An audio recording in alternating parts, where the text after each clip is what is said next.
Ay, hindi pa. Matagal pa kayo mamamatay. Oh. Eh, talaga naman si Tatang. Kapag naglakad ay ano na. Ayan, ayan ho ang kanyang itsura. Ngayon, pagdating ko, ang sinabi niya agad sa akin, malapit na raw siyang mamatay. Sabi ko, hindi pa. Maggagala ka pa. Ayan na ho yung wheelchair, binubuhat na. Ayan, dali mo rito, dali mo rito. Tatanggalan pa natin ng plastic yan. Buhatin mo si Tatang. Oh. Yan. Oh. Tapos, sige, paupuin nyo. Ito yung strap niya.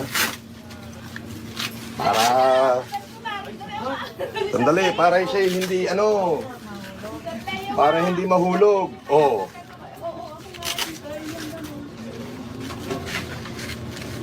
Oh, ayan yung strap niya. Para hindi siya mahulog. Dito. Sorry. Tatanggalin nyo yan. Pagka...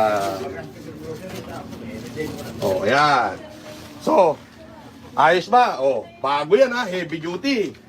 Pwede ka nang lumakad. Hindi ka pa mamamatay. Makakagala ka pa. Iatras mo ng konti. Oh, isandal mo siya. Sumandal po kayo. Ayan. Ayos? Ayos? Oh. Bigay mo yung bigas niya rito para meron siya isasaing. Oh. Oh, meron kang kung ano-ano man dito. Ito'y galing sa aking mga viewers. Oh. Oh, tsaka yung bigas, baba mo. Oh, at syempre, bibigyan kita ng pera. Oh. Ayun. Oh, may bigas ka na, may grocery ka pa, may wheelchair ka pa.